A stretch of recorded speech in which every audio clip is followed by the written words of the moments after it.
engaging with family, but going like, oh, I miss you guys. Oh, yeah, he'll hear this on the stream and truly miss us.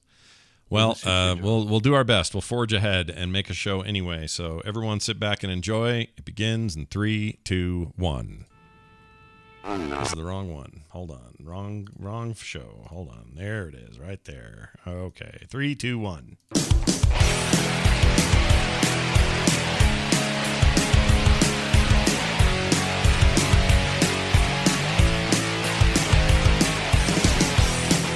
Hey everybody, welcome back to Core. This is Core, episode 256.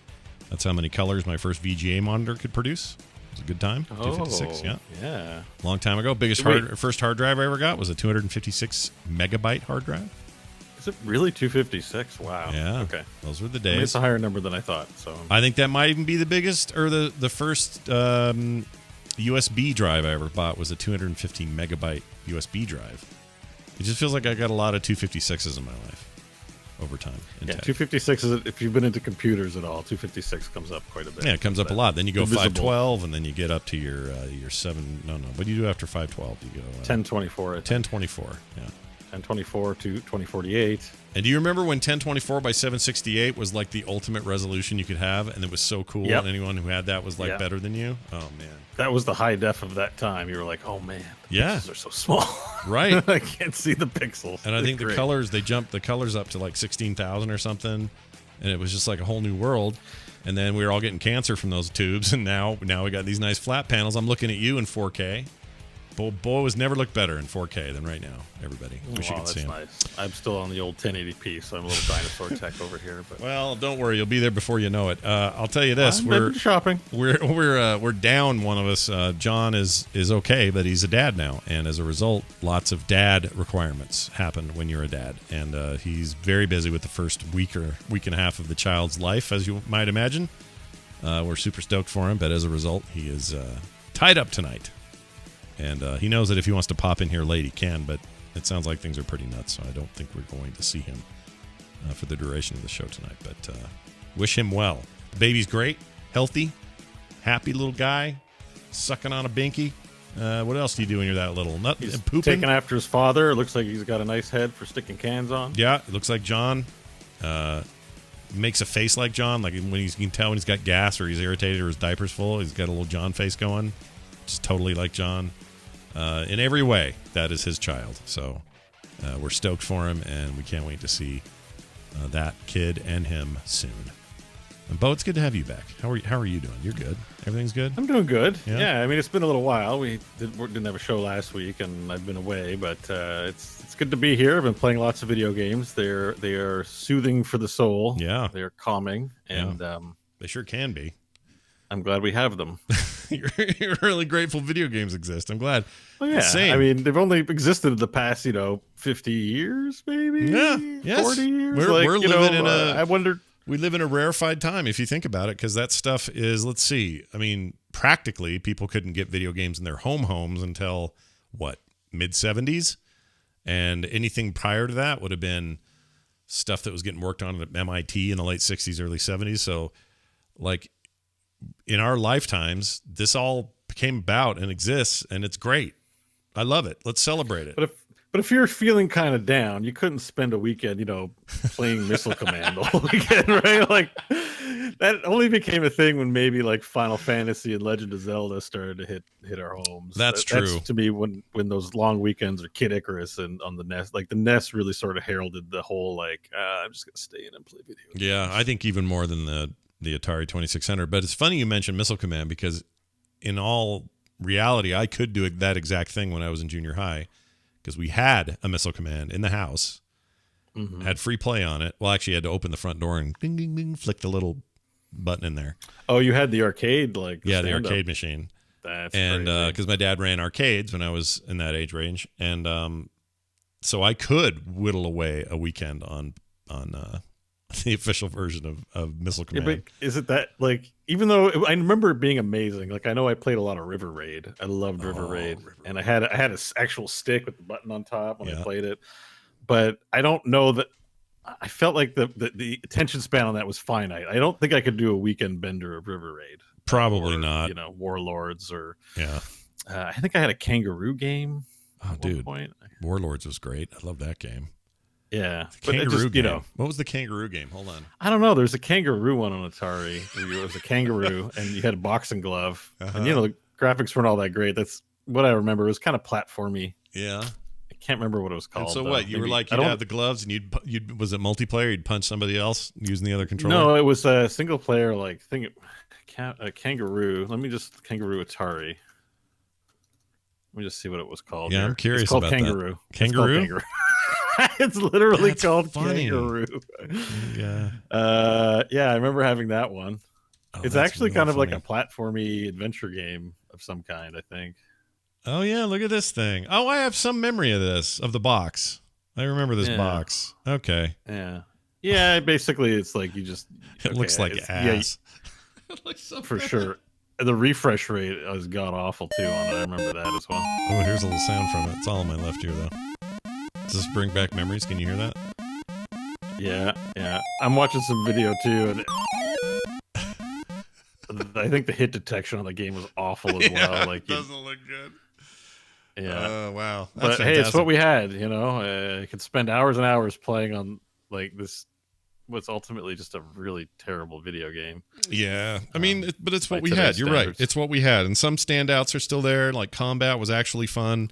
There are better versions of that now, but still kind of a fun idea. Just you and your buddy and driving tanks around stuff and trying to kill each other. It's like, we were going to do that for a long time with video games and still do to this day. But a lot of it just didn't hold up. And but it's what we had. So now we have this, and I think it's great.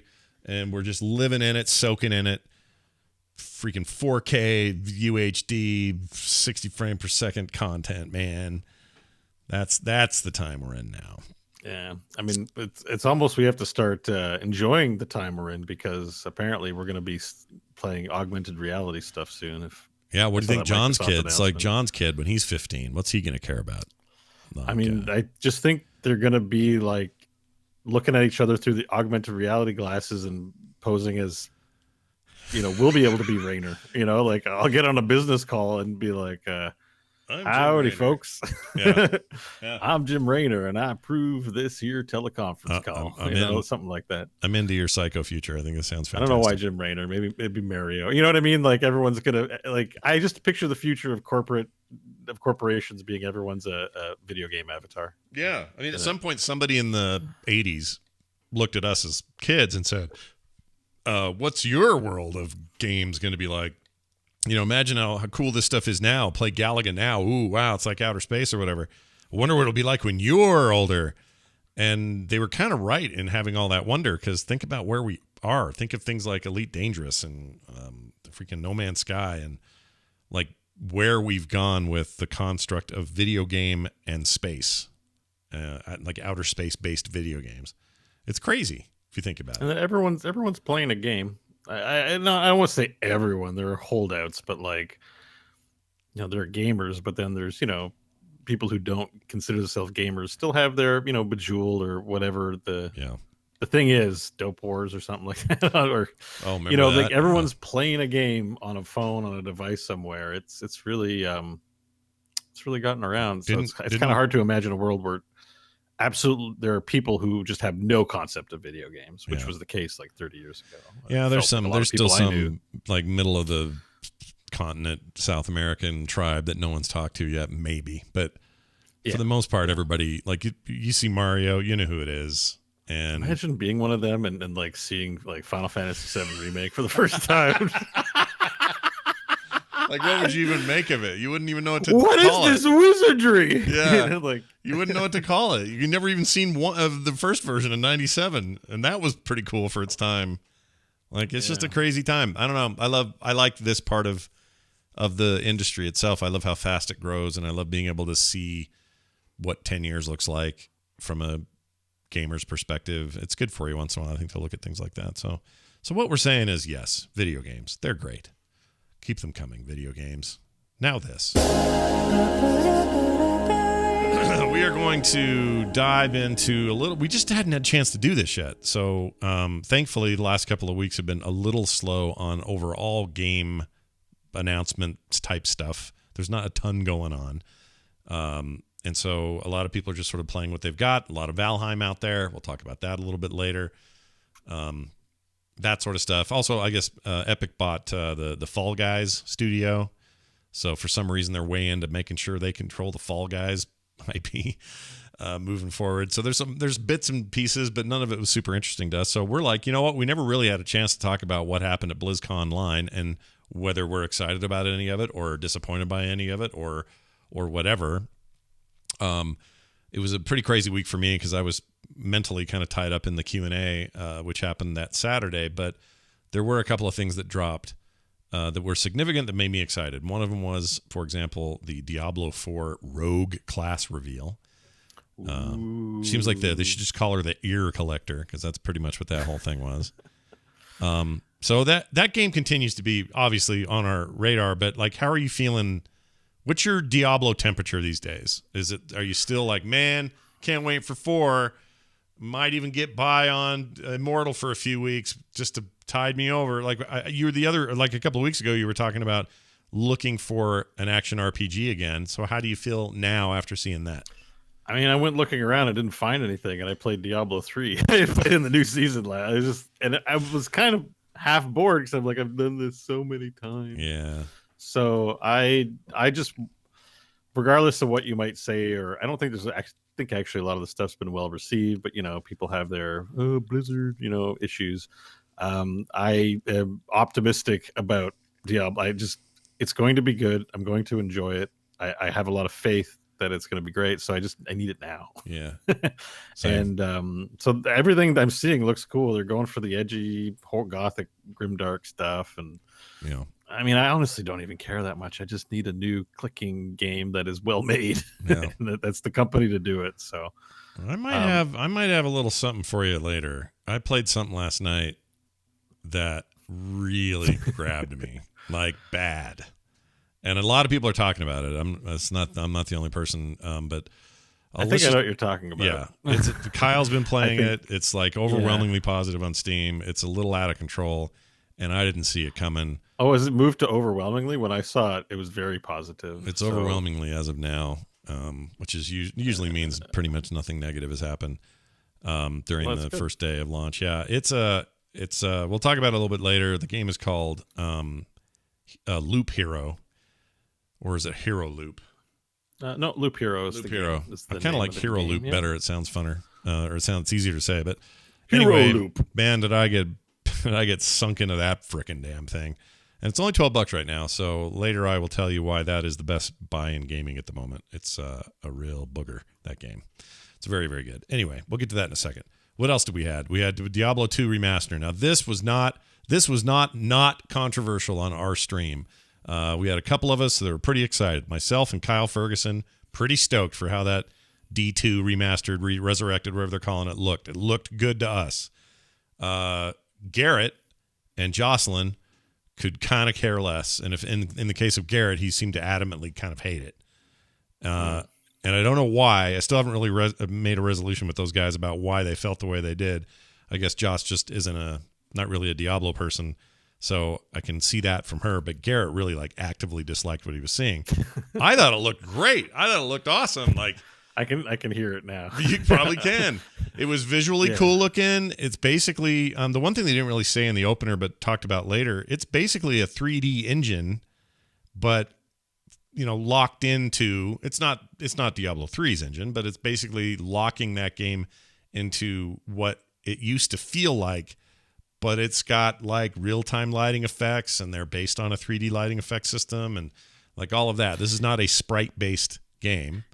I was shocked to hear that little bit that you said. Right. Not in a bad way, but because I guess the game operates at a certain amount of ticks or whatever units of measurement that were a limitation of the design at that point. So they preserved that in the game, and like you said, they're draping all the fanciness over top of it. Mm-hmm. And I think there's a part of people when I think they hear that would say, well, it's 2012 or 2021. Let's make the game better. But their argument was that it would ruin being such an iconic game. Yeah. Like what some people would want that would make it great for them. And I'm kind of in this camp. I kind of want them to, lean that way. They explain the rationale in such a way as like, okay, it's going to ruin it for some other people who play the old game who want it to behave exactly like the old game. Yeah, in their mind, Diablo 2 as a remaster needs to be as Diablo 2 as humanly possible, where something like Final Fantasy VII getting a complete reimagination basically of that game is, I think, an easier task to pull, because I don't think anybody is longing for how that game played or looked necessarily in 1997. Preserving that's not what's important. Preserving the characters and the story and then blowing out that world seems important to them. In the case of Diablo, people that play 2 play it very specifically for a bunch of reasons, and it needed to adhere to that. So I wasn't surprised to hear about their over-adherence to those systems, to the movement, to the everything down to like hitbox and how often you strike somebody, or the way weapons behave, all that stuff. They've had to preserve it, but also make it look really nice. I think I'm okay with that halfway point, because that's a good sort of, I don't know, way of preserving what people like about Diablo 2, bringing it a little bit into the modern era. I mean, remember that game at launch only ran at 800 by 600, by the way. Locked resolution was 800 by 600 in that game. And they later bumped you to 1024 by 768, but only with a patch. And it was way later. It was years later. That's weird even for 2000 and 2001 standards. And I remember people complaining at the time, because a lot of people were going 3D with games, and they were like, nope, 2D sprites. That's what we do here at Blizzard. And not until Warcraft 3 would we see their first 3D attempt. But anyway, my point is, the look, I think it's a good mix of those two things. They're adherent to the original with a flourish on the modern, and then that's okay, because this is all happening in the sunlight that is Diablo 4 is coming. Do you know what I mean? Like what you want, what you're asking for is coming in the form of a whole new game. That's exactly part of it. Right. Yes. Right. We're going to get a Diablo 4. So that's exactly also what made it go down easy, was that aspect of like, okay, it's Diablo 2. I'm going to play it while waiting for Diablo 4. And, if I'm unhappy with the fact that it plays too much like an old school game, they're making something else. So, well, that's why people were pissed when Diablo Immortal was announced in 2018. They hadn't yet announced Diablo 4, which we wouldn't get an announcement for another year. And so that just looked bad, because now you're saying, well, here's a little half-assed Diablo. Where's real Diablo? But in this case, now we have real Diablo coming. Not right away, but coming. And in light of that, you can do your little, not half-assed, but you can do your remastered in the middle of that and say, well, this is a separate tier. This is like Diablo retro tier. And over here we have Diablo current, which is 3. And then when 4 comes out, that will now be 3 will be a classic. And, I can kind of see why they would want to PR this the way they did. But I also understand what you're saying. It's not gonna be a Final Fantasy VII remake situation where they literally, like, it's kind of good that they use the word remake for that game, because I think really also we're talking rematch. Like, expectations are going to be high. There's a lot of people who played a ton of Diablo 2 who are now going to live in the streaming era of Diablo 2 and have pretty high expectations on what this game is going to mean for like on a more community, like, buzzworthy sort of level. Yeah, and we saw that with Warcraft 3, where it's like, oh my God, Warcraft 3 is going to be a huge esports scene. And the reception, like, I think there definitely was some element. And I watched a video by Grubby recently where he reviewed a year on in Warcraft 3. And he definitely pointed out some stuff that was promised that didn't make the final cut in terms of graphics. Right. But that's likely to happen here. It's not like they're putting the whole force of Blizzard behind Diablo 2 Remaster, so it may just pop out not as great as you were hoping, but it's still a remaster, and it's going to land somewhere in the middle probably. So I expect a little bit of controversy on that at this point. I do too. I don't really think it's the big deal people make it out. Here's what they have to do, though, at a bare minimum, because the bar has been lowered. They have to come out of the gate better than they did with that reforged Warcraft 3 in terms of delivering what they say they're going to do, not stripping stuff out before it ships, like all that stuff. they have to do it better than that at a baseline, or else. Yeah, like I think bedlam. they do. Like they don't want another Warcraft 3 on their. I mean, we don't want another Warcraft 3 on our hands. Right. Even though like I played it and quite enjoyed it, but I'm one of the I'm someone who didn't play the original, didn't have as many expectations as a lot of other people. So I have played a lot of Diablo 2. So that being said, it's so like foggy in my memory that I don't know what expectations I would have. I think I'll just be happy to play it and enjoy it. I'm not going to play it like I played Diablo 3. It's still an old game. Like, right. I'm going to play it through the campaign, maybe play some friends, but I'm not planning to be like a Diablo 2 player, must play every weekend for the next 5 years. That will be what I do with Diablo 4. No. So it's just going to be a nice nostalgic trip for $50 or so. And I plan on having a good time, and hopefully they don't bungle it. That's all. Yeah, that's all I hope. That's all we can hope. So we'll see how that goes. I just thought it looked nice, but I need to play it to see how I really feel. And you're right, nostalgia is a powerful drug. Who knows how we really feel about a thing that old now? It's 20 years old, that game. Okay. And by the way, breaking news: I just bought Loop Hero, just so everyone knows. Yeah. You should, because it's great. Oh, you're I'm gonna hearing love good it. Things. Oh, I love it so much. I love it so much. And don't let it. Your first time in there, well, I did. I went in and went, what am I playing? Like, this isn't a deck builder necessarily, although there's some deck building elements. This isn't a roguelike necessarily, but there are elements. It's its own thing in a way that as soon as the loop, literally the loop gets you, that's all I wanted to do yesterday. I played till like 2 a.m. It was bad. It was really bad. That sounds delightful. It's so good. Hey, John's in the chat. Maybe I'll play some tonight. John's in the chat. John's in there. I plan on giving him some acknowledgement when we get to the Overwatch portion of this, because I know I'll definitely want to represent his perspective. Yeah, I have complaints. But okay. Well, yeah. So hi, John. Well, hi, John. Sorry you can't be here, although you're welcome to drop in if you happen to sneak out of whatever engagement you're locked into. Yeah, you can come in anytime. Door's open. But I assume he's lactating right now and pumping milk. Yeah, exactly. I mean, yeah. Welcome to fatherhood. Yeah. We all have to feed our babies with our boobs. That's what happens to us as men. Exactly. All right. What else? Hearthstone. They got their Forged in the Barrens business, which is their new expansion. The core sets change stuff. Classic mode. I pre-ordered. Oh, I was going to ask. I know you've been playing a lot of Hearthstone lately, so I've been playing a lot of Hearthstone just because it's well, I mean, I don't mind. I'm not going to get too deeply into it, but I'm having some anxiety issues. So, like, playing Doom Eternal is kind of off the table, right? Like, just like, so I'm like trying to go for the more casual, less APM style games. At least not so much lately, but So I've really gotten into Hearthstone because it's really easy. You just need one hand and you move cards or you move JPEGs around. Yeah, move JPEGs. And it's very low tension on the JPEG manipulation. Sure. Even less manipulation than Photoshop. Yeah. And it's that's true. Like Hearthstone is better at moving around JPEGs than Photoshop. Think of that. Yeah. I mean, it's so intuitive, the JPEG manipulation. But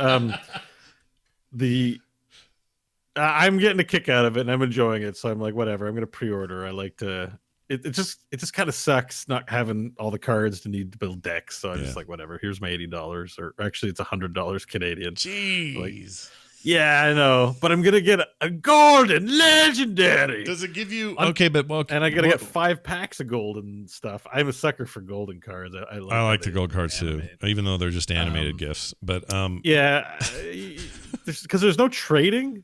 There's no secondary market. Like if you want the cards, you got to pay to play, and that's just what it is. So do you feel pretty good about like spending that much? Do you think you're going to get all you want for the decks you want, or are you worried RNG is going to? Oh yeah, I'll get most. You know, and the rest. The Tavern Pass is actually pretty good. I've earned a ton of gold. Even like I said on the last show that I talked about it. Like I got most of what I needed to play decks on the ladder for free. Yeah, like I've been. and I've been so behind. That's 3 different sets worth of things. The only thing I don't have are legendaries, which kind of sucks, but it's not insurmountable. And Battlegrounds is free, and I play that. So I don't know. It was my treat to myself. I see. You got to do that sometimes. Too many big ticket games. I went shopping for an Xbox console. They're all sold out. Yeah. I was literally, on the show, I'm always like, I don't own a console. I don't own a console. I don't know. I was literally ready to fork over money. I had it, I still have it in hand. I need a console. I want to lie in bed and play video games. Yeah. And they're all sold out everywhere. And I can't quite pull the trigger on a Switch, even though I think I would play Zelda and stuff like that. The Xbox, I just really wanted the Xbox for the pass. I had a real taste to just gorge myself on a lot of different game experiences, and I just like the Game Pass is the way to do It's it. so good for that. Yeah. And I couldn't get one anywhere. They still can't, except at Walmart selling them for like $1,500 or something like that for some reason. They shouldn't do that. Yeah, you go to check the availability on the Xbox site, and it says what the prices are and the places you can get it in Canada. Apparently, Walmart Canada, it's $1,600. I assume it's from resellers because they allow resellers on their site. I think at Walmart. Yeah. But I'm like, this isn't good. This is not a good look for them. Like Amazon, I think Amazon stopped letting that be a thing on there because they also do the same thing. They'll host resellers and stuff. But maybe Canadian Walmart hasn't dropped. Well, no, Amazon was up to 800, and I'm like, it's supposed to be 400 or 500 here. Like that's the retail price. Yeah, like, it's resellers, and I'm just like, this shouldn't be on the official Xbox site. Like that's kind of. I don't like any of that. That sucks. So because I can't get a console, I was like, all right, I'm gonna buy some Hearthstone pack. Like I want to spend money on something. So I need to spend money. May as well be game related on gaming. Like I'll be playing Hearthstone for sure. So that's good. I'm excited for you. I was excited. This expansion pack is actually an interesting one because I would say that most of the Hearthstone stuff is usually quite like not interesting to me in terms of what they do for themes. It's like, oh, there's dragons, or oh, there's we're going to Scholomance, or we're going, I don't know. But the Barons is awesome. Barons is cool. And Barons is super iconic. And I think it's really leaning into this, like the orcs, like the horde stuff. And I'm like, yes, Hearthstone. Like I've had enough of cutesy things. And, I just kind of want some Warcraft in Hearthstone. And so thematically, and also the trailer wasn't full of a sing-song. Like every Hearthstone trailer is like, we got cards are coming, don't you like cards? Sprinkle cards Hearthstone, and I'm like, come on, like sell to adults too, please. And I don't mean to make a thing out of kid stuff. I don't, please. I realize we can like all kinds of magical things, but I just like how it was like, we're in the Barrens and we got big monsters. And I just really appreciated the aesthetic of the more mature feeling, if that's kind of a stretch. No, I get it. Expansion I totally get it. I did too. I got it. I usually don't get excited about these expansions at all, but as soon as I saw that, I went, all right, now you're talking my Warcraft. That's cool. Super. Yeah. The one thing that I didn't feel sure about is that Mankrik is a card in this new expansion. Oh yeah. And so Mankrik, I think he's still in the game. You got to find his wife. So the way that it's expressed in the game is that you play Mankrik and he's like, I got to find my wife or something like that. and you get the wife as a card in your deck. Yeah. But it's like, oh, spoiler for everyone, she's dead, right? Yeah, she's dead. So when her corpse appears out of your deck, then you get Mankrik back, who's gone all John Wick. Like, it's just kind of morbid that you're putting a dead body card in your deck, and then when you find the dead body, the husband is like, ah! Like I was like, because I know Hearthstone's humorous and light, but I felt like that this is really more. I liked it, but also it's super morbid, right? Like it's just there's a, I for a family kind of casual game, I thought it was pretty like. Well, Mankrik is such a legendary meme, connection people have with WoW. I think it's awesome. They're putting it in there, making it edgy. Put a corpse in your deck. That's great. Yeah, it's great. She'll still fight for you. Why not? I liked it. That's really what sold me. I was like, oh, they're getting, like I just didn't feel great about it. Usually the cards are like, yeah, great dragon +2 spell damage. I'm in. But this is like, you could put a dead body in your deck, and then when you pull it, then it's like The one thing they didn't do is we got no real information about mercenaries other than it's some sort of roguelike army mode. But it's their first new mode in a really long time, and they just didn't explain it. So I have a feeling that thing's way off into the future somewhere. And no, I think it's this year. Because I'm all into the Hearthstone. They have this huge roadmap. It's coming out some point this year. Okay, so that mercenaries mode is not just vaporware for some future thing. It's like new, or it's coming. Is what you're saying. They're going kind of nuts. The cards, the core. I don't know if you. Again, I don't know how interested you are in this, and we can skip over. I've looked at a lot of JPEGs, but I'm not. I don't know all the stuff. But they've always had a core set for the past 7 years. It's been the same cards, and they're actually cycling them. Finally, it's actually what they're doing in the game is a really big deal. But I think it's only a big deal if you care about Hearthstone. Yeah, if you like Hearthstone, sounds new like JPEGs. Yeah. Congratulations, guys. Anyways, yeah, well done. Get some new pictures of things. Well done. All right. My biggest complaint about the opening ceremonies is there was zero mention of Overwatch outside of them talking about esports firing up again for that particular game. But Overwatch 2 in the actual channel where they did a bunch of stuff directed at the game was looking really cool. Like this combination of like Vermintide, Left 4 Dead, sort of maybe Borderlands is a good analog, but this co-op PvP or PvE stuff, that looked like stuff we're all going to play to me. That looked great. Yeah. So let me just get the requisite John take. Overwatch boo, which he hates Overwatch. Here. And now moving on from that, miss you, John.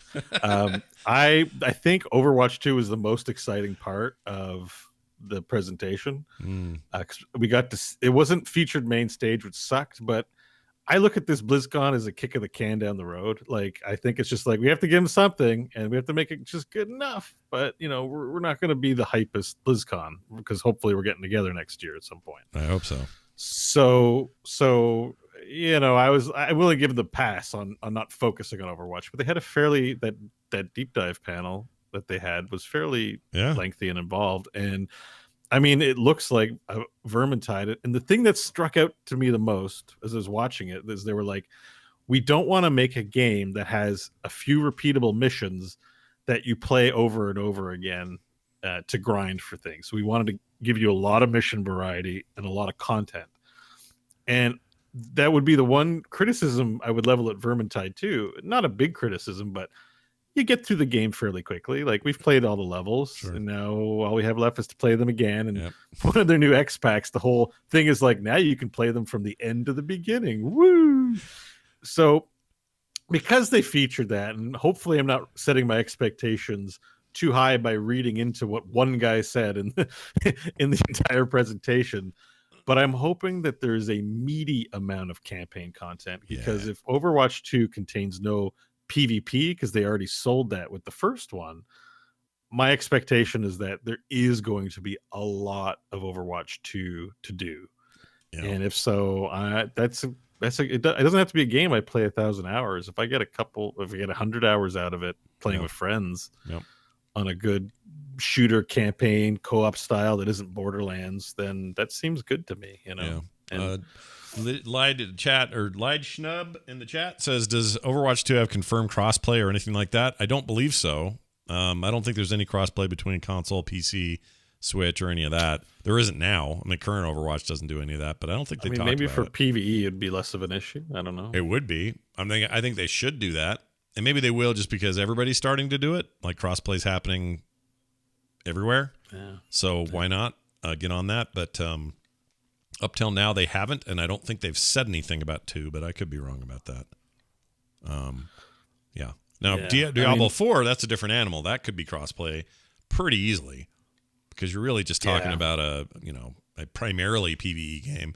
And if somebody's on a PlayStation and somebody's on their PC, who cares if they're co-oping? Like, big deal. Same thing. They also talked a lot about open world PvP, and I wonder the way they talked, it's kind of adjacent, but the way they talked about Diablo 2 on consoles was that, like, a lot of abilities you point and click on the screen, but when you have console play, they just have to decide it for you. You can't, if you're teleporting as the wizard, you don't actually have to teleport the full range. You can teleport anywhere within a maximum range, but it can be you can go all over the place, but the console, they have to set it to a range. Right. So I wonder if that will affect, the open world PvP aspect that they talked about. That's a good question. I mean, I guess it just depends on how seriously they feel about it. Like, when Call of Duty went crossplay with this the game before last, so the 2019 game. Was it 2019? Yeah, I guess that's right. The 2019 game had crossplay for the first time that was just kind of universal. So no matter where you were, you could play together, against each other, with each other, whatever. And at the time, I remember thinking, oh, these poor controller people are just going to get their asses handed to them, and this, that, and the other thing. And then I would get into games where controller people would dominate, and other times PC people would too, but it wasn't as one-sided as I thought it was going to be. So depending on how big that mode is in 4 and whether people really want to focus on it or esport it up or whatever, I think they could probably get away with crossplay. And still, maybe there's ways to say, hey, I only want to be in the world with other keyboard and mouse users. Like, give us some control over some of that from a technical standpoint. But I think there's benefits to having a larger player base that is always on, and there's always people to play with, and like Fortnite's something to the out. conversation too, where like as a PC primarily mouse keyboard player, I feel like I'm behind on a controller, but someone who just has a controller in their hand all the time would feel that way too. Like they prefer their controller, right? Yeah. Than to a mouse and keyboard. So there's a bias there. As a person who spends more time on a PC, I'm biased towards favoring that and being like, I don't want crossplay. Yeah. But I'll never forget those videos of that kid who whooped everybody. It was a combination of, keyboard and mouse people, a combination of controller people, and then this kid on an iPad mini ends up dominating in Fortnite and beats everybody. Like, on a freaking touchscreen, he wins. Like, that doesn't seem right at all, but yet there he is. So it's easy for us to get all, gatekeepy about, how these should cross over or shouldn't cross over. But I say, just let it open. Who cares? So you waste a couple of people who suck. It's all right. It's fine. Yeah. I guess the concern is always, at least from my perspective, from my memory, it's like, oh, the poor console players, they'll get owned all the time. Like that would make people less interested in your game and be ultimately harmful to your brand. Like, right. I think that's where the thought goes, but right. Maybe it's just concern over nothing. Yeah. It's hard to say. And if the PC version Those launches, poor console people, I'm going to kick their ass so much. Come on. Yeah. Like, I feel so badly for them. There sounds to me from the 2019 BlizzCon, they said something about controller support would probably launch with Diablo 4 for PC. They never did it for 3, but console support or consoles for 3 is great. It's worked great. It was a fine way to control and play that game. So they'll probably have that day and date, if I had to guess, because most of the games do now. Like, I'm pretty sure Path of Exile has controller support. I think. I shouldn't say that. Is it on? I know it's coming for the phone, or it's already out for the phone. It's definitely consoles? It's on my Game Pass on my console side. I didn't install it, but it's there. Yeah. Oh, I did play. I played Torchlight 3 on there. I meant to say this. So Torchlight. Oh, how's Torchlight 3? Well, Torchlight 3, people gave it such heat when it came out for switching their plan from being an MMO-ish thing and then instead just making it just a straight sequel, and then taking out all the stuff where there was a town and people would, meet in town and do stuff. And they just made it a proper, non-free-to-play, just regular old-ass game. And as it is, like, if you like Torchlight, it's more of that. It's great. It's more Torchlight. It's fine. It's totally fine. I was thinking of picking it up when I was looking for my ARPG, but I'm like, you end up looking for some comments, see if anyone's played it, and you get those comments that don't distinguish the game from the person developing it. If they have it's like, it's not Runic Games, it's some other company this time, and they ruined it, and you're like, okay. Well, Tyan83 in the chat right now is doing that. They're just like going off on it and saying it's not more Torchlight, it's hot garbage. Honestly, I played maybe 2 hours of it, so I can't speak to the entirety of the game. But it played like Torchlight to me.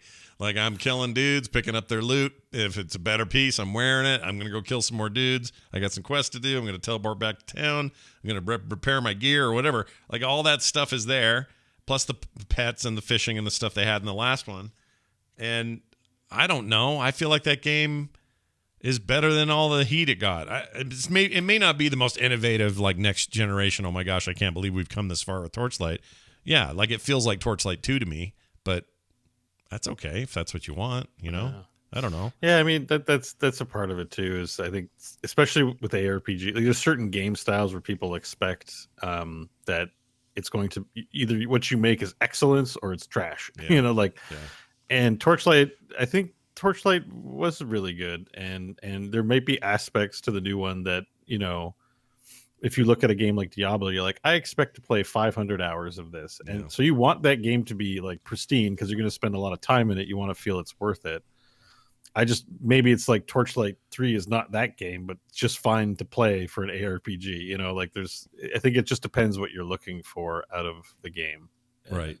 And I think as someone who plays like the lifestyle games, you can make the mistake of putting those expectations on games that are just like meant to be. You know what? It's going to be a fun weekend playing this game. Yeah, I think the action ARPG. You're right about that. Those things are held in such like high expectation and regard, and rightfully so. They're some of the most excellent examples of genre-breaking, amazing things in the history of video games. Like Diablo 2 in particular is a really important flashpoint in gaming.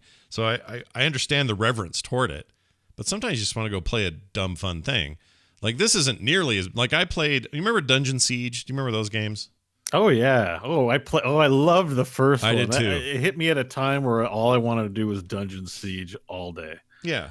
Like I liked Dungeon Siege 1 so much, and I really liked 2, and 3 was a boiling piece of shit turd. It was garbage. Did Obsidian do 3? Yes. That's the one. And it was a mistake. That thing was bad. It was the worst thing Obsidian ever had their hands on. I really wanted to buy it, and then everyone was like, some people were like, it's good, but it's not good. You're saying it's trash now. Well, I always regretted not trying it for myself, but I never played it because 1 and 2 were amazing. They were amazing. They were just really fun, but they were not perfect, but they were great. I don't know. I loved them. I loved them too. I think what happened here is here's my take on this, my theory on this. Dungeon Siege 1 and 2 were truly trying to out Diablo. They were aiming for that crown. This third one said, well, we never really took that crown, and so maybe we'll do something. Let's go a different direction with this thing. And it just felt so discordant. But it's back to that. My expectations were built upon the shoulders of greatness. And then you swing in with a thing that's trying to do something slightly different. In any other genre, you might get away with it. In action RPGs, freaking F right off. There's something about the purity of that. So even I understand what you're saying. I feel the same way sometimes. And that game I feel like really I played those games on a cathode ray tube, like a CRT monitor. Yeah. I did too. Sorry. I totally did. It's just like it's been so long, but I just remember Dungeon Siege 1. I just loving the way the numbers. I like the way the numbers are an important aspect to these ARPGs, man. Like Path of Exile. That's the only reason I don't play Path of Exile. Seems like a great game. No numbers.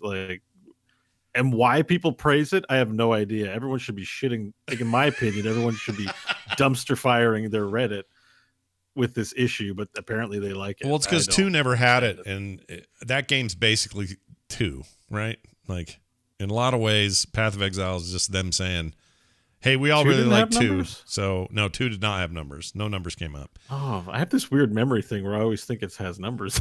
I don't 3 has numbers for sure. 3 has them. You weren't able to turn on in Diablo 2? No, it really had no numbers there? No numbers. No damage numbers. I know you can put up. Oh, shit. That means they're not going to be in the remastered version either. Well, they are putting in Blizzard's going to mess up Diablo 2 remastered. I hate it so much. It's the worst. They're doing other quality of life stuff like vacuuming up gold and but stuff like that. Listen, one of my favorite things to do ever since I was a kid, we'd roll up into the gas station, and before it was digital, they had those tourney numbers on the pumps. And that was the moment I looked forward to most in a week when I was like 3 or 4. Like I loved when the numbers started turning. Like Bo got excited. Bo was just like, "Holy crap, the numbers are moving! What's going on?" Like the first toy that I had was a calculator. Like I just loved punching numbers in a calculator. And so Diablo's is really primal. Like any game that has numbers in it is a really primal feel for me. So I'm saddened by Diablo 2 not having numbers. You're gonna I remembered it having well, maybe numbers. they will, and we just don't know it yet. But you're gonna love Loop Hero because it's all about the numbers. That game. Yeah. Oh, I can't wait to talk more about this. Hey, you told me this. Magic the Gathering, Lord of the Rings, and Magic the Gathering tie-in products. So they're doing Magic the card game is getting an expansion that is all 40K shit. Now I got questions about this. Because we have more answers now since I probably put that in. Oh, okay, good. Because what I want is a 40K CCG that's really rad and on the level of that Magic game, which is pretty good. So the 40K thing, how familiar are you with Magic formats? I played it. I know it. Well okay, enough. so what's it? Elder Highlander Commander. What is it? They call it Commander, but it's actually Elder Dragon Highlander, I think is the name of the mode. It's supposed to be called. Okay. But anyways, it's basically It's not the proper way. It was like a remix jam fan made version of Magic where you make 100-card deck. And you have one legendary creature that's your minion that you can replay anytime, not in your hand, just on the side. And each time you play it, it costs 2 more mana to play. But then you have 100 cards singletons. So while you can put multiple basic lands in, you can't put more than one copy of any card in. But it's a massive stack of cards, and it's called Elder Dragon Highlander, I think. So this was like a custom rules thing that fans put together? It was a custom community thing for years, and it's an amazing way to play. And it got so much traction that they made it an official mode called Commander. They I don't know why they didn't just keep calling it Elder Dragon Highlander. It's the best name ever for like, you'd be like, want to play Magic? Sure. Do you want to play Standard or Draft? He's like, no, Elder Dragon Highlander. And he'd be like, oh, let me get my EDH deck, Elder Dragon Highlander is awesome, but for some reason Wizards Corporate was like, let's call this Commander. And and it was like one of the suckiest decisions of all time of that company. But anyways, so the Warhammer 40k deck is my new favorite voice to do. Call it Commander. If I'm doing this in your voice, it means you've messed up. Yep. All right, so yeah, so they're making them commander decks, which means I don't think they'll be legal in official Magic tournament things. Okay. They'll probably be these products on their own, which kind of gives you what you're looking for, Scott, because they do have the commander products, and usually when they release them, they have 5 different decks. Yeah. So you could buy a deck, and me and John could buy a deck, and we could all sit at the table and play a game of Elder Dragon Highlander, aka Commander. That sounds all right. And it would be all Warhammer themed. Yeah. So that sounds awesome. And, they did a Walking Dead sort of deal at some point. So judging by the art, I think they're going to pour a lot of love into this if they're making this. So I think you're just going to want to buy this just to have it. So maybe other stuff too, not necessarily just Warhammer or Warhammer 40K, but they may insert other things in there. Yeah. Well, there are other things on here actually. But the 40K thing is probably going to be its own standalone thing. So I think that should excite you. Yeah. The one thing I don't love is just like, I don't want to tap 2 planes to play like a high-tech Marine. Like, I kind of want to tap 2 cyber cubes or something. Yeah. Like, that's the only part that I'm like, I don't know. Yeah. Two mountains to play my Blood Marine. Like, that's the only part I'm not liking. Yeah, that's a little weird. But maybe because it'll be in Commander, maybe they'll make some custom art. Like the swamp will look like a techno swamp or something ridiculous techno like that. Swamp. That might be our title today. Techno Swamp. Hold on, I'm going to write this down. Yeah, Techno Swamps. Tap 2 Techno Swamps. Yeah, I don't know what they'll do for like land and the mana generation. You got to tap your basic lands to generate mana, which is an aspect I love about Magic. It's so unique to it's pretty cool. Sap the mana from land rather than it be some blue shit that you have in your. What's the other game that does that? There's another modern. There's a few. I mean, the Warcraft TCG I think had exhaust mechanics too. But the physical one did, yeah, for sure. But there's one that's like a digital one that people like right now, and I can't think of the name of the damn thing, and it's pretty good. Direwolf made it.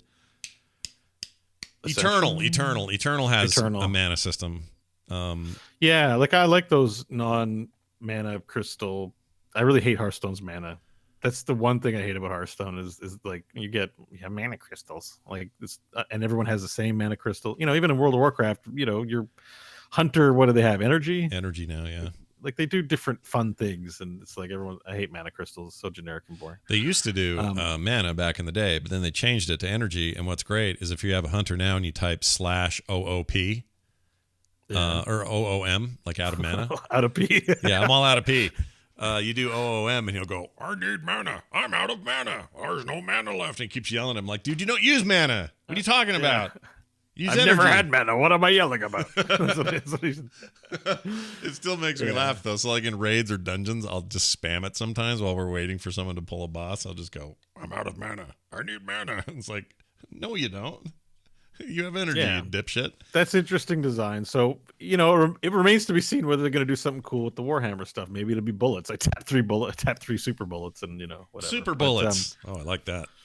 But that wasn't the only news because it's the big deal. Like Magic is kind of this institution and they've never cross-pollinated in any significant way with other franchises before. Like comics do it all the time. But for some reason in Magic, it's got to be this puritanical magic universe thing, even though it's a multiverse of stuff, right? They have a multiverse.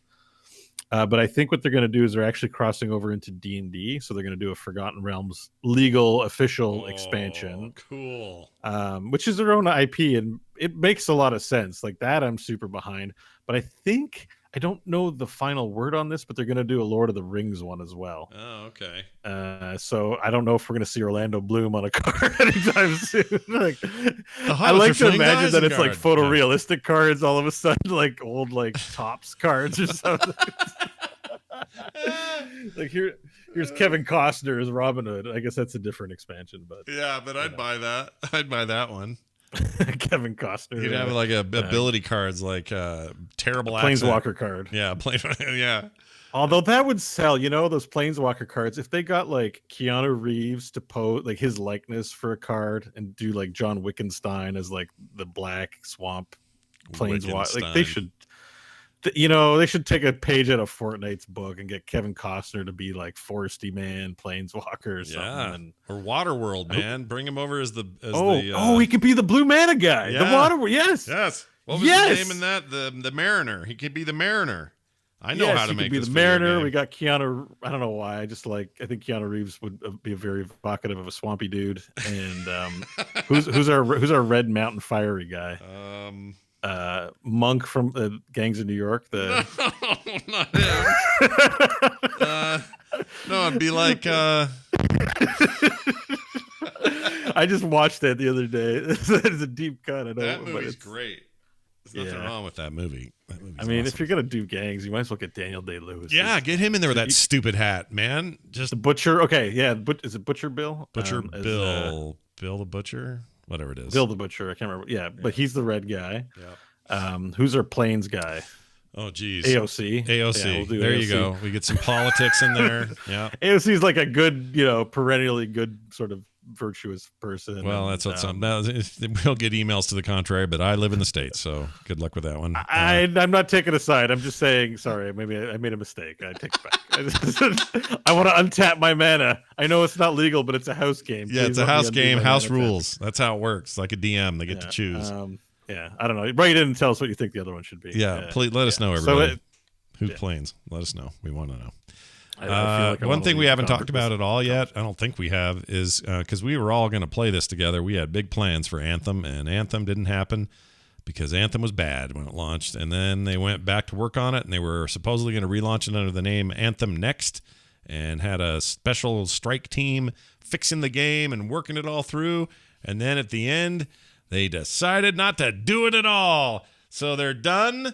You can still play the game, the original broken half-assed one, but that's it. They're done developing Anthem. How do you feel, Bo? Are you disappointed? Are you sad? I feel badly for BioWare. Here's a company with a lot of pedigree, a lot of great games, a lot of stuff. A lot of people have good memories and associations with their video game experiences with BioWare, and now they're coming off as a company that doesn't know what it wants to do, or is not committing to anything or doing anything. You know what I mean? Like, we're behind this game. Nope, we're not behind this game. Yeah, we have this product. Nope, sorry, it's unfinished and out. Like, it's just a real bad look. And I'm sure there are a lot of hardworking people at that company who just want to make something awesome.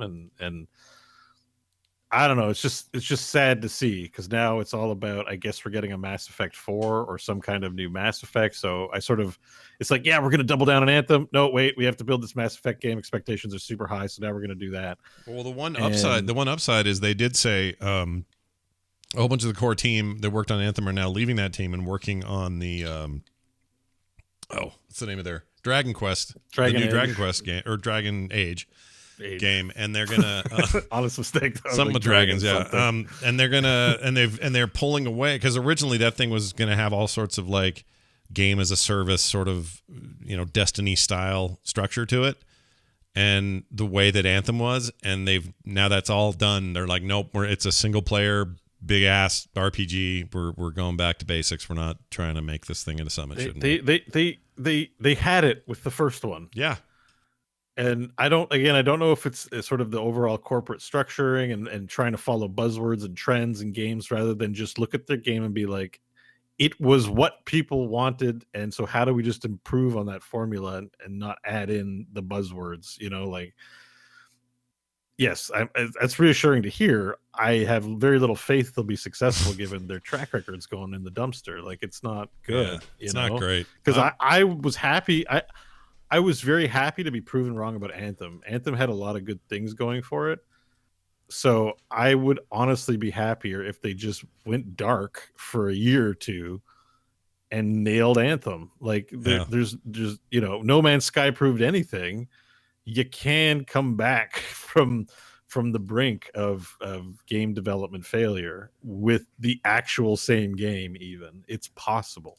Yeah. And there's a lot I like Anthem's the closest thing to like a good Transformers video game that's in that Anthem, that the Destiny style that I'd much rather play than Destiny, but they didn't do it, and that's disappointing. So it's like disappointment after disappointment. I don't know. They just need to stick to something. And I don't know if that company is now just too compromised by EA or whatever's going on within the company. Yeah, it really bums me out. And you're right about Dragon Age. Like, they started out, the big innovation there was to say, look, we're this studio, this legendary studio, and we're going to come in here and we're going to make Baldur's Gate again, but do it in a modern sense and a modern setting. And it'll be our own IP. We're going to build it out, and we know we can do that because we've done that before. But we're bringing all this knowledge we have about how to make a great RPG, and it'll be dice rolls behind the scenes, but you can pause and like do strategy. And like, it was a really cool and true to that vision. Great game. Cast of characters. Yeah, I mean, amazing Alistair, characters. Exactly, love him. And then it's like somebody in their freaking EA corporate was like, oh, I don't know. I think perhaps we'd have done better if this guy was just super buff and like swung a sword real hard or whatever. And 2 was abysmal. It was such a mistake. It was such a break from what made that game great. 3 brought it back a bit and added a little Skyrim in there, and I liked it. Inquisition, I guess it was called, not 3. Yeah, I skipped Inquisition. I liked Inquisition just fine. It had some problems, but it was all right. If they're gonna go back to their roots and make just a proper badass RPG and get back to those basics, dude, I'll be back in. I'll buy your game. They sacrifice too much on the altar of the consolification of Dragon Age. Yeah, like, and I totally get like, you want to sell it on more than one thing, but like the Baldur's Gate game style is like what Larian's doing. Like, they sacrifice too much, because I played Dragon Age 2 on a console and it played a lot more like Mass Effect than it did Dragon Age, and I'm like, it was on the level for me. It was like just okay. Mm-hmm. But there was a lot of laziness and corner cutting in that game too, with the repeated like zones all the time that you had to retread all the time. Right. But yes, they sacrifice, not that there's anything wrong with making a console game, but like, hey, EA, BioWare, like, make Dragon Age and make a console game. Yeah. Don't mash them together. Like, there's just no need. Like, if it really doesn't work on console, oh well. This is what you signed up. Your fans liked your game because of how they made it. Yeah. Like, I think they veer too far off what people liked about those games. That's why I sort of assume it's a business meeting thing and not a developer thing where they want to. That's what it reads to me like. But right. Yeah. Anyways, it's a bummer, dude. I don't know. We'll see. It's a bummer. It really. We might. They can fix it. I mean, they can make. I will reserve judgment on what they do with Dragon Age, because I feel like they do not want the Anthem thing to ever happen again. So I have hope and faith, but boy, did they drop the ball on Anthem. Those guys just took a big shit.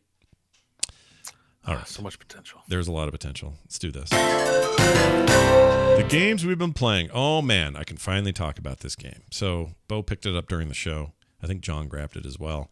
Kyle's got it. I've got it. All my friends have it. I have a feeling this is going to be a monster hit for the publisher, Devolver Digital, but I forget who the developer is. I should put their name down, but I don't have it. Anyway, this is a Devolver joint? It is a Devolver joint. I think they make a lot of amazing games over there at Devolver, or they publish a lot. Yeah.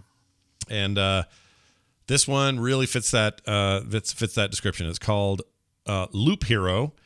And the loop, everyone's probably wondering what the hell the loop means, is such an interesting concept. So it's done in a very NES style graphic engine. And I mean, they're very adherent to what that would, like, this is what this game would look like on a NES and not something else, not with a bunch of other features or fanciness. This is graphically a game that would look good on that console.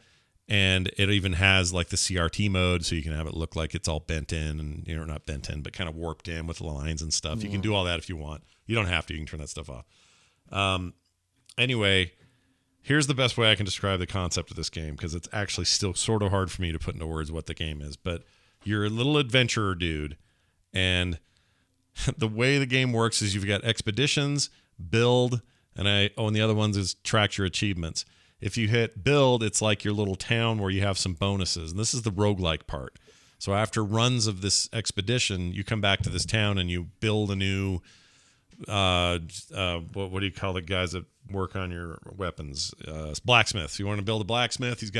That means you're gonna, when you enter battle, you're gonna have better weapons starting that round than you would have before you had the blacksmith. So think of them as like Rogue Legacy style upgrades, different tiers that give you different, better starting options and things like that. And so you spend resources there that you gather on these expeditions. But where the game is actually played for the most part is the expeditions. When you hit that, you get a randomized loop, basically a randomized path, like a top-down path that you'll be traveling over and over as long as you can until you get too close to dying or die.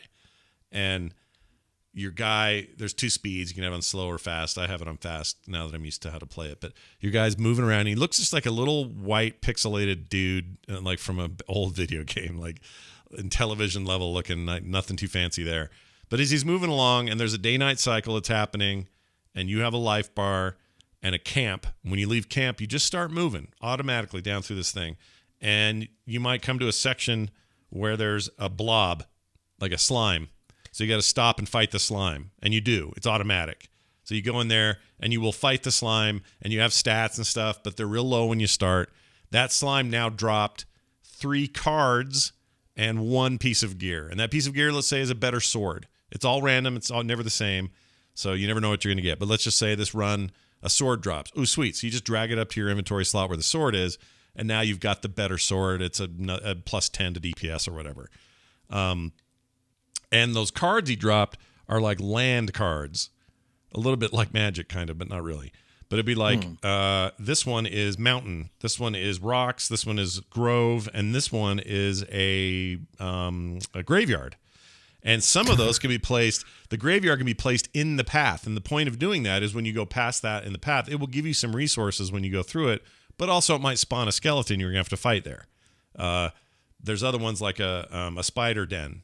Same thing. Spiders may appear there, but they give really good loot when you kill them. But you place it. You actually put the land card, you drag it out and go, that's where I want the spider den. Or these are where I want the mountains, or whatever. And if you put the mountains in a certain configuration, almost like Tetris style, you're going to yield more materials out of it by doing it that way. There's also a special card called, I forgot what it's called, but it's basically like a rich guy building. You stick it out there somewhere, and if you surround it with mountains, rocks, foliage, whatever, these other cards that drop, and you surround it completely in a cube, then it just shits out a ton of resources. They just all go up into your bag, and it's great because you want to try to get those if you can. Then there's these other buff cards that you can like put on the path that will make you move faster on those tiles, but also means that you and your enemies will attack 8% faster when you're in the actual fight screens. And they can stack, so you can stack these effects. There's other beacon things that you can put around that have the chance of spawning something horrible that's really hard to fight, but has the benefit of keeping lesser creatures off of those tiles while you're trying to get through them on the harder levels, for example. And each time you loop around, you hit your camp and you get a bunch of your life back. First few loops, you get all of it because you get enough there to rest up any damage you took while you did your loop. But eventually it won't give you full life. The higher you get, you're gonna, you might get 650 life back out of 800. So you're starting out that loop a little less, and the loops get more crowded and harder, and every battle's harder, and more stuff drops. So the drops are better, but the fights are harder, and you might be trying to spec yourself. So you're avoiding gear that doesn't give you regen because you want life regen, but maybe you want to use gear that's all DPS focused, but you're a little bit of a glass cannon. Like you can kind of decide how to do that as you go, and you do this as you go. Like every fight, he drops a shield and a helmet. I put those on. Okay, cool. Oh, this guy dropped an axe, and that axe has a bleed effect, so you put that on, and that's how the inventory system works. You don't keep the inventory. In fact, the one you replace just disappears, and you have a new axe. So you want to be smart about those choices, and you can pause this anytime. By the way, this isn't like there's no clock ticking. It's not like you can't. All you have to do is right click, and the whole thing just puts you in planning mode, basically, where everyone holds still. And then you're like, okay, well, I'm going to swap these, do this. Okay, then you right-click again. Boo-doo, guy keeps walking. And this loop is so addicting that I cannot stop playing it. So the combat also is automatic, right? Like I've seen from the video, because I was like, how does combat work? And it seems like it just goes on it. It's like an auto battler too, right? Like, it kind of is, yeah. There's an auto chess element to it where it's just like, okay, fight time. You've scienced and mathed out your DPS character sheet. Yeah, basically, and then yeah. It's kind of go. And you can do that during that. So if I come across a wad of like 4 other spiders and I have to fight them all, when the first one dies, he might drop a better shield. And as soon as I go hover over that shield to see what's up with it, it shows me an item level for it, which is, usually higher. And then it'll tell me the stats when I hover over it. And if it's an increase to what I'm already using, just like Diablo or whatever, the fighting pauses. They're not moving while I'm doing this. And I'll grab that and I'll drop it onto the shield and then move my mouse away from that stuff. And immediately the fight resumes. But now my dude is plus 50 to defense that he didn't have before or whatever. Oh, so you can hot swap items in during combat. Oh yeah. Except remember, when you replace what you're wearing, the thing you're wearing goes away. Poof, gone.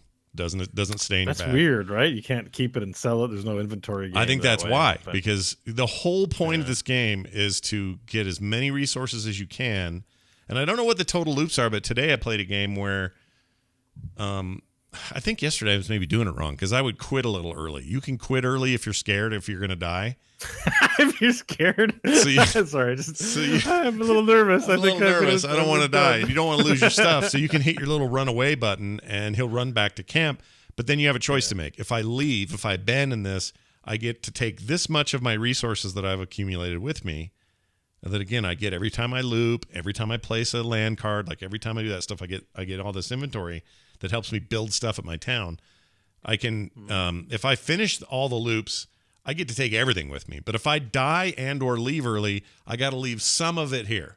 Not all of it, but pieces. Like 2 of these medals. You keep looping until you tap out and then move on. Basically, yeah. And then the next time you can loop longer. And then the next time you can loop longer because you got better upgrades. And I bought a cooking part of my camp, and I upgraded a training thing. And when you go to the new loop, is the new loop harder? Like you said, it gets progressively harder, right? It does. Like, so you want to stay as long as you can, because that's probably, at a more, it's like grinding in you used to do grinding in like Final Fantasy 2 and 3 for NES. Like you just stay in a zone till you leveled. Okay. Right, exactly. And one of the things I built in my town, this was interesting because this was what made my run last much longer the next time. I finally got enough resources to build a alchemy station or a building or whatever, and it just literally gives me 3. I can upgrade it later to get more, but it literally just gives me 3 consumable health potions, little red health potions in my inventory. Now I don't actually use those when I want to. Those get used when the game knows I need them. So if I'm in a fight and life goes down, it's probably a certain number, but if it goes down to, let's say, 20% of life, bloop, I'll pop one of those. But I don't do it. The game does it. It's like the Dragon Age stuff, because remember, just pertinent to the subject, Dragon Age also had that whole programming sheet where you could do those automatic actions. So it has that. Right. It's basically that. Yeah. In a really simplified way. But yes, that's the stuff. So what they've done is there's enough moving parts. Everything I've described is kind of okay on its own. But when it's all happening at once and you're making these decisions in real time and the lanes are getting more populated with the enemies and there's a vampire on the street now, I got to fight him. And you're putting down these different things that give you different abilities and benefits and weaknesses and everything else.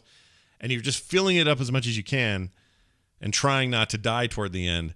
There's just something about all that working in concert that's making for just one of the most like out of the box fun, addicting things I've played in a long time.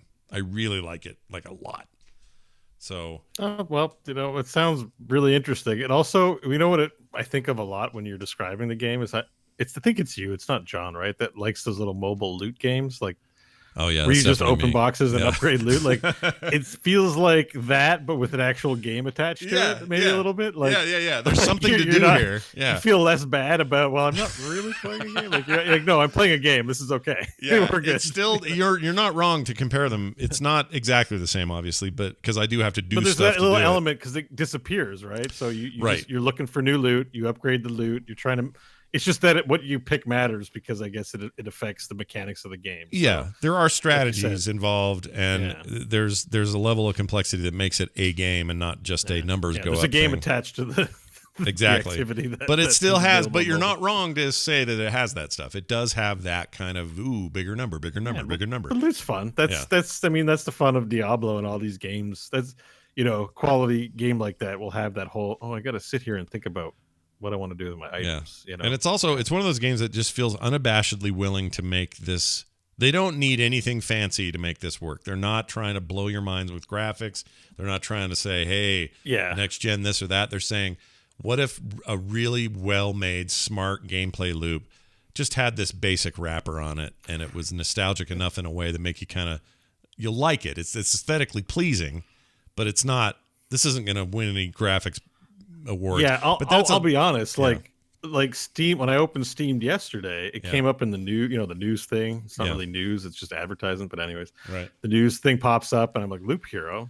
Looks the graphic looked kind of neat, so I clicked it.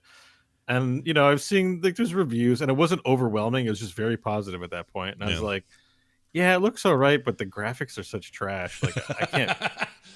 Like I really had a strong reaction to like this is like junk mastered flex. Like I'm not gonna do this, but I still wishlisted it because I was like maybe. And then when you and Kyle today were like, "This is so good," I was like, "Okay, so good." I gotta play. It's like would I like it if they had something with more of a modern polish? Maybe. I don't know. I just don't think it needs it, and I think they know that, and they just focused on gameplay, which is a thing you don't think about much anymore. The other thing too is like Devolver Digital's known for this. Like they're known for lo-fi, high fun games. The games they publish are like that Clarion game or the alien blob ripping through the ship. They have a lot of like also just really. Isn't there one where you're like a Russian and you're just proud of being a Russian and beat people up or something? They got a lot of edgy games. Actually, this reminds me a lot of Papers, Please in its approach to the graphics. And Papers, Please is awesome. I would say a lot of their titles still are colorful, and this is intentionally drab. There's a drabness to the grays and browns. Like this looks drab, and I'd almost lean in a bad way. It's like it's kind of one of those the personality's got to make up for what it looks like. That sounds it's an awful thing to say, but just that like the graphics do not look. I'm not buying this because of how it looks at all. Right. But I imagine once you play something, the charm takes over and you stop thinking that way. It's judging a book by its cover. Is what I'm trying to say. Yeah. The cover is not great. Yeah, you're not wrong. Like that was my impression too. But because I saw it was Devolver, I went, "Oh, they make these. This is what they do." So it didn't faze me as much as it might have if it was sight unseen, because I already know there's a ton of Devolver Digital games that I like that adhere to this aesthetic. I guess a better way to put it: there's a lot of games that look like this on Steam that I pass on. Right. The fact that it's special really, it's in the. I guess the proof's in the pudding on this one. So I bought it, and I can't wait to play it. I can't wait to hear your thoughts because I just love it. The last time you did this to me, you're like Dyson Sphere program. It's like crack, and I'm like, let me try it. And I played so much of that game. Yeah, like, it is crack. I think I'm 60 hours in at this point. Those guys keep updating it too. I'm 60 hours into Dyson Sphere, and like I haven't finished the game yet. I still have lots to do. Yeah, that game's crazy. Just as a quick aside, we'll move on. That game, like, because I've been playing it a lot. I think you haven't been. So it depends on when you ask. Like I got really into that, and then I ended up saying, "Well, wait, what did I end up? How far did I end up getting in Satisfactory?" And then I got in there and got way sucked in again. Okay. And so it's just a matter of me going, all right. The thing about Factorio and Satisfactory is I think you have one world, but this you have like I have like 32 systems of planets, so like maybe 100 planets. Yeah, plus like I'm 60 hours in and I've only gotten to 3 planets, and I'm overwhelmed. Like I'm like, what am I doing with 100 planets? Like so. Anyways, that thing gets updates every freaking day. There's an update for that game. They are really I haven't played in a week. I need to get back in. I have lots of Energon cubes to create. Anyways, back to Loop Hero. I'm addicted to that game. It's super. It's good. very good. If what I'm trying to say is, the last time you told me something, I played 60 hours of it. So I'm actually a little scared of playing this, because I might wake up on Sunday like, what happened to my weekend? Well, I don't want to steer you wrong either. To me, the fact that Kyle's also enjoying it at this level, it makes me feel like I'm making the right. The Kyle stamp is definitely like has a meaning. It's like a Nintendo seal of approval on something. You're like, a little bit. It's really Kyle's something. Seal of approval. So check it out. Loop Hero is amazing. I also been playing Griftlands again because they're getting ready for their 1.0 launch. Very excited about that game. Deck builder thing from Clay Entertainment. Love that thing. It's very cool. I'm waiting. People are asking, Scott, why aren't you playing Shipbreaker right now? We all bought Shipbreaker because you wouldn't stop talking about it. No, dude, I love that game, but I am waiting for their next patch, which wipes all not compression. What's the word I'm trying to? Progression. Jeez. Wipes all compression. It wipes all compression and progression out of the game. So I don't have anything I've done up to this point is going away with that patch, and I am fine with that. I just don't want to add to that before this patch. So when the patch hits, that's going to be their final system, and I'm going. Like, I'm in. I'm all back. It's great. But I got to wait for that thing. And then the other thing, I've been trying to get into Valheim. I suck at it. I struggle with it. I think. How do you suck at it? I don't know, dude. I think it's like these survival games in general, they just don't get me there. I don't know. I can't explain it. I mean, I have played it. We can talk about this because I've played maybe, I think I said 10 minutes, maybe it's more like 30 minutes. Like, so I played as far as I talked to some birds and I found some stones that I couldn't do anything with. I have no idea where I am. Yeah. So I picked up wood, berries, and stone. I made a hammer and an axe. Yeah. I built a workbench and a bed, and then it said I couldn't sleep in the bed because it was outside. And I went, that's BS. So maybe the game's a little overhyped. I don't know. But I don't know about overhyped. As far as I can tell, so far in the first 30 minutes, it just feels like bad World of Warcraft. Like, it's like this third-person perspective where you're going around picking up stuff, and the combat's not unexciting. So I haven't found. Is there an exciting part to the game yet? Well, I'm not there yet either. This is, I mean, I've played more than that, but I've probably played a total of. And someone's going to say, "Well, that's your problem. You only played 4 hours." But yeah, maybe that should be enough for me to get hooked. And I'm not saying there's anything wrong with this game. I think this has been true of me anytime I play any survival games. I feel this way when I play good old Minecraft away, like the non-creative mode of Minecraft. I feel this way a little bit when I play No Man's Sky. I have to get over it there a little bit. Like there's an aspect to survival games, whether it's the hunger system or the freaking I'm going to die because I'm in the wrong thing or I got cold exposure or whatever. Like Clay Entertainment, I was talking about them a second ago and how much I love so far Griftlands and all their other games, except for that what's the one where you don't starve? That one. I can't play Don't Starve, despite the fact my kids love it, because there's something about punch the tree till you get some wood. Now go do the thing. Oh, it's nighttime. Better have a fire ready. I don't know if those games are for me. I don't know. Do you think responsible people like those games? And I'm not suggesting you're not responsible, but I kind of feel we're the same. You there's definitely some lack. When I hear about what you make for food when Kim's not around, I sort of feel like I feel really close to you in the sense, you're like, effort to make food. To hell with that. And that these games are kind of like, you mean to get an axe? I have to get the wood and the stone and then a workbench. And just drop the axe. Like, we're Diablo players. Like, it comes pre-made. I don't have to fabricate. You're right. It's basically you're asking you to work. And I don't know if gaming and working, there's things about Valheim where they've really made a lot of that better. Like, repairing things is free, and when you dismantle something, you get all of it back to build again.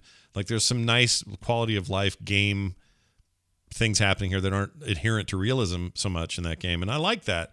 But I just think overall the bigger picture of those games does feel like I'm doing a job. Now, you'd say, Scott, wait a minute. You just got, in the last 2 breaths, done talking about how much you love Shipbreaker still. Shipbreaker is literally a job of taking ships apart and salvaging them together.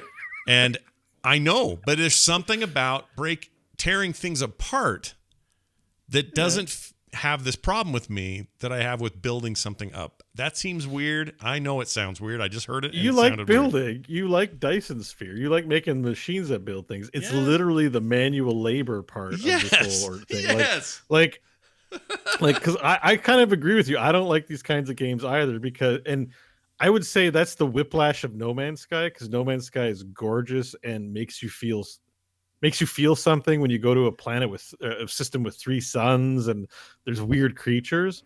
But No Man's Sky is also kind of boring. Like, it's the actual game loop is collect copper, turn it into chromatic metal, make fuel for your ship, go in the ship, get a mission, and shoot your dinky gun at things. Yeah. And it's not that satisfying. Like, get a cool ship and then just fly around with it. Like, I hate to besmirch No Man's Sky because I love it. It's definitely boring sometimes. A lot of the time, I would say, just to me, because it lacks the punch of an actual video game. Yeah. And so Valheim was definitely feeling like that for me. We're like, why wouldn't I just continue playing Assassin's Creed Valhalla, where I can literally football tackle people, Saxons, to my heart's content, and then they drop the whole weapon. Yeah. And my servants make my buildings for me and stuff, like, yeah, and the graphics are better, and it's fully voice acted. I just, well, like in Factorio or Dice like Sphere Program or any of these like Satisfactory, yes, they start out with me having to pound some iron with my fist to get a little bit of iron going, but I know pretty quick here I'm going to have a couple of conveyor belts and a factory going that's just enough to make all this itself. Yeah. So there's something about that I prefer. Someone in the chat room said I should play, I saw this on Steam, Viscera Cleanup Detail. And this is a thing where in space there's like horrible battles that have happened and there's bloody alien parts everywhere and dead Marines and everything. And your job is to go in there and clean it up. You're Roger Wilco from Space Quest. Basically, yeah. Right? and that sounds great. I don't know why. I would play that. I know it's older now, 2015 or something. And like, honestly, the one I kind of crapped on No Man's Sky, but the one thing is you can automate or make those processes easier, which is the saving grace. Like, if you get over that hump, right? So the one thing that I'm going to stick with Valheim on is if you can make a settlement and all that resource you have to go get, it turns into Stardew Valley or some other game where that stuff's just growable in your kingdom. Mm-hmm. That feels like that would make that game okay. You know what I mean? Like, if it's just hard going in the early stages, but I can then have a kingdom where these resources are just available to me. Yeah. Then I think that would probably make it a lot better. So I think I'm gonna give it an earnest go, because to me the world sort of implies that there's these dangerous, cool places in it. So maybe it's worth sticking around to see what that's like. Yeah. But yeah, I mean, I want to love it as much as everyone's screaming about it, and I think maybe there's a way. I don't know. But the initial 30 minutes is not a good look, I will say. No, it just feels, I don't know, man. I don't know. We'll and it's early access, and there's plenty of time to see how that thing pans out, rather. So we'll have to wait and see. All right, we've talked about a lot of stuff here. Oh, you played Dicey Dungeon. I love Dicey Dungeon. That's a great little game. I played a ton of games. The usual suspects that we don't have to talk about, but Dicey Dungeon was better than I thought. Again, another game that this one's colorful, but I'm not. It's hard. All right, I just admit it. I'm a judge by the cover person sometimes when it comes to buying video games on Steam and stuff. Like, this thing is you just look at it and you're like, it's very cutesy, cartoony. Like, I get it. It can't be that good. And John said it was pretty good, but I'm like, it can't be that good, can it? Like, it's Dice, but actually, I kind of enjoyed it. Like, I found myself playing, and I'm like, I think I'll just play for 10 minutes, and then 2 hours went by, and I was like, okay. Like, the mechanics of the game are really good. So the price is low. If you need like a time filling kind of game, this works. And I think I could see it getting challenging later on. It definitely feels like Slay the Spire, but with dice. So that's basically it. It's like a deck builder with dice, which is a really interesting take. I too was like a little put off by the art style at the beginning, but once the gameplay gets the hooks in, it's not bad. And it is a little weird. It's kind of this Running Man weird. Like, you're in some circus of death, and it's not really a dungeon, but it is. Anyways, it's good. That's good. It works for what it is, and at the price point it was. Played Val. anyways, I played Valheim as we talked about, and Dyson Sphere program remains amazing. Yeah. It's really good. I want to actually bridge into Satisfactory and Factorio, but I feel like it would be having 3 different games of Civilization on the go at the same time. You know, like when I play Civilization, I'm looking at 2 weeks of like barely any sleep and playing an epic run game, and like it's a big life consideration to start a game of Civ, and I feel like I've done that with Dyson Sphere, and I just feel like I'm asking for it by trying all of it, you know. So the nice thing about the nice thing about Satisfactory is it's a way to tell. Like, I think the 2 coolest of these game types right now are Dyson Sphere and Factorio, and Satisfactory. Factorio's like it deserves credit for being like the first, and you know, being really good and all that. But there's things about that game that are better. The way it handles things are just better in Dyson Sphere. I hate to say it, it's just better. So to me, the difference is: do you want a isometric 3D top down sort of thing in Dyson Sphere, or do you want a first person experience in Satisfactory? And that's really where your preference will come from, because at the end of the day, a lot of what you're doing is very similar, except for the whole, like, you know, have many planets in a system and potentially a sun and a Dyson Sphere built around the sun. Like, all that stuff is obviously a different animal, but yeah, I really like both those games a lot. And it's hard for me to pick which one I like more. I think Satisfactory is more forgiving on how shitty your layouts might be. Because mine are shitty. Like, I don't have a clean factory in that game. It's just all over the place, but I'm having so much fun in it. When I play Dyson Sphere, I feel like I have to be a little more exacting about, all right, these conveyor belts need to be here. They got to be straight. We got to pull it over here. We got to have that. And you can get really... It's got to be easier to visualize top down versus very much first person. Very much. So it's a little forgiving that way, but all the stuff's there, like stackable stuff and splitters that send, you know, ore off to 4 different places and have them all process it differently, and the different machines that build the different stuff, and it's very cool. That game's Satisfactory's also got the multiplayer angle, right? Yeah, I don't think the other ones do. You can do, or maybe co-op. Factorio has like a PvP or something. I don't know, but I don't know. Oh, I think it does have co-op in Factorio. Does it? It doesn't feel like a co-op game, but like Satisfactory definitely. I remember when I first saw it pitched was like multiplayer. Like that was a that's cool. It was a build things with your friends, right? I mean, guess so. I don't remember. I know you play solo, but yeah. I mean, but I think the first person perspective sort of implies that everyone's kind of. I just always see multiple workers in the trailers and stuff. So. Yeah, Satisfactory is also easier, I think, as a multiplayer game, because you can kind of. It's also very good about if I needed to like let's say I laid out a bunch of track and I'm like, oh shit, I don't want to do it this way. I want to go the other direction.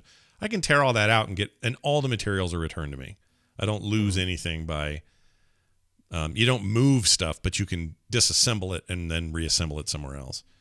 That I like. I don't like when they give you just some of the parts that you spent.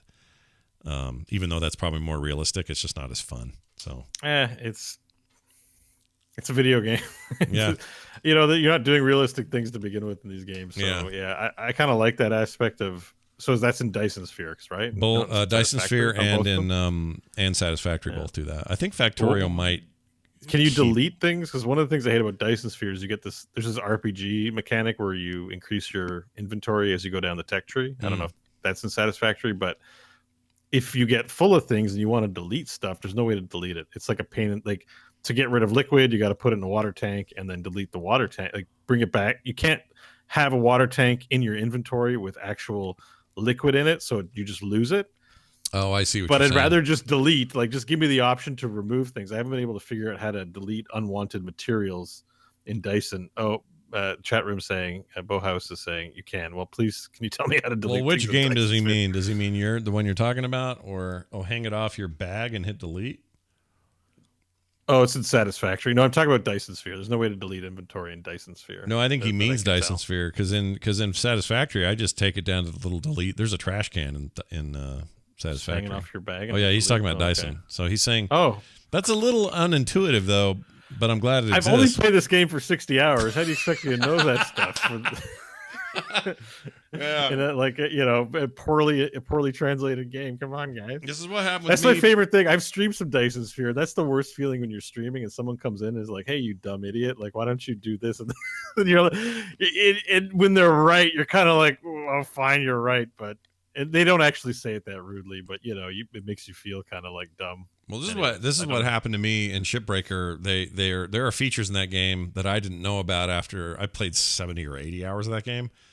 And then someone said, "Oh, did you know you can just do this to the things you think you have to blow up, but you don't? You just have to knock them with a fork you find floating in the ship." I'm like, "Shut freaking up, dude!" Really? They're being nice, and they're not even saying it that bad, but your brain takes it and like, I'm an idiot. I do feel stupid. Like, I hate that. I hate it. But also, I kind of like how these games are still have discoverable content all that time later. Yeah. It's just nice when good. you discover, because you feel like a genius when someone comes in and is like, "Hey, moron." Yeah.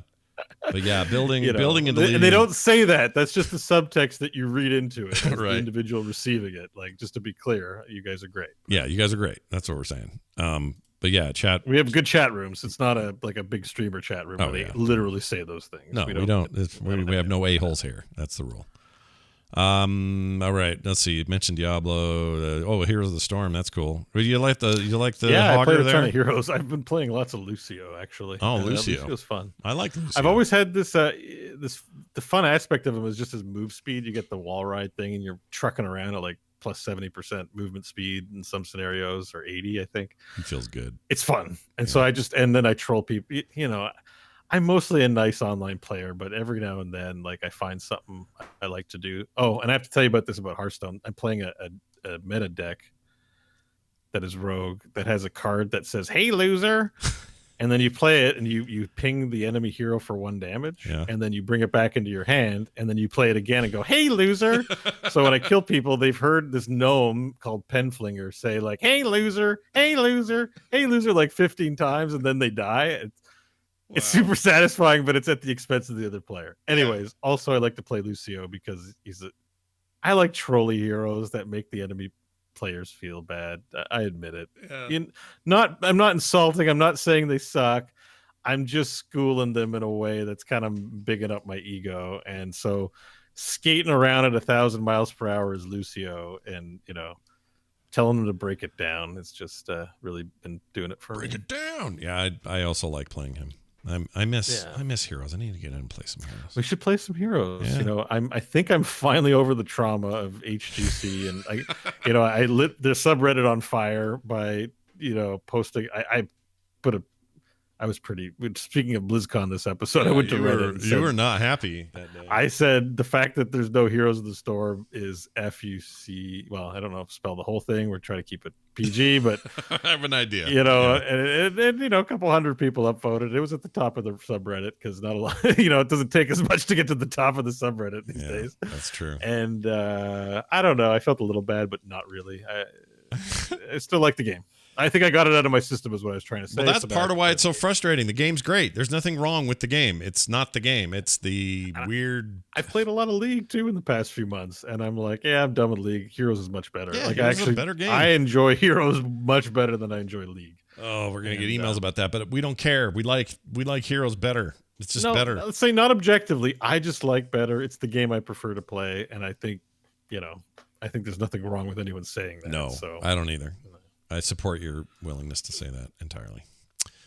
All right. Well, we've done it, everybody. We've completed our task, and we made a show, and we missed John, but we had fun anyway. That's the fun part.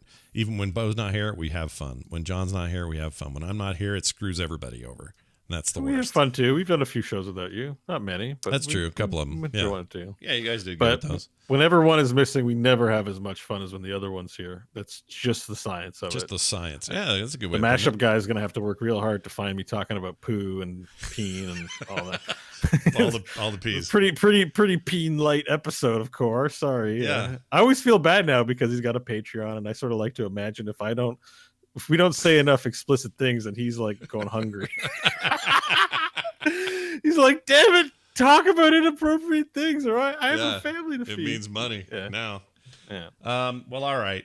Good stuff nonetheless. I was glad we got to hang out, and we'll be back next week with more. Reminder that if you like this show, hey, why don't you support us on Patreon? Patreon.com/core show is where you do that. Super simple, super easy. Just head on over there, check out the rewards, and decide, yeah, this is for me. I'm going to plunk something down and do it. And then we'll all be happier, and the show will continue on. We'll be back next Thursday, our normal night. And John should be back with us, and Bo and everybody, and so we're looking forward to it. We'll see how it goes between now and then. I'm guessing we'll get a bunch of emails about how to properly play Valheim, so I'm excited about those because I really like to like it more. I really would. I just need to figure out how to build a factory. You know what we have to do is we have to make a point of having a game night and just get 10 of us in there and just go nuts. Yeah. Because it'll hold 10, right? The servers do 10, is that right? I read like 1 to 10 players on a server. Okay. So like if we could have a big party, get Garrett and Kyle and John and Joss, like just whoever who wants to join, Brian, we can get Dunaway in there. Yeah, they all have it. Every one of them bought it, so.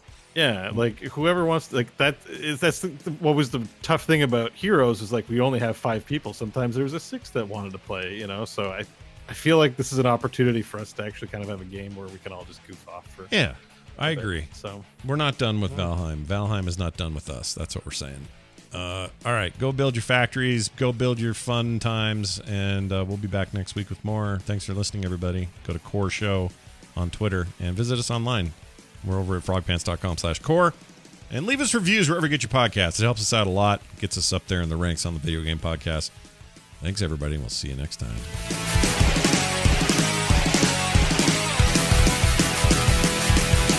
This show is part of the Frog Pants Network. Frog Pants Network. Get more shows like this at frogpants.com. I never get tired of playing that.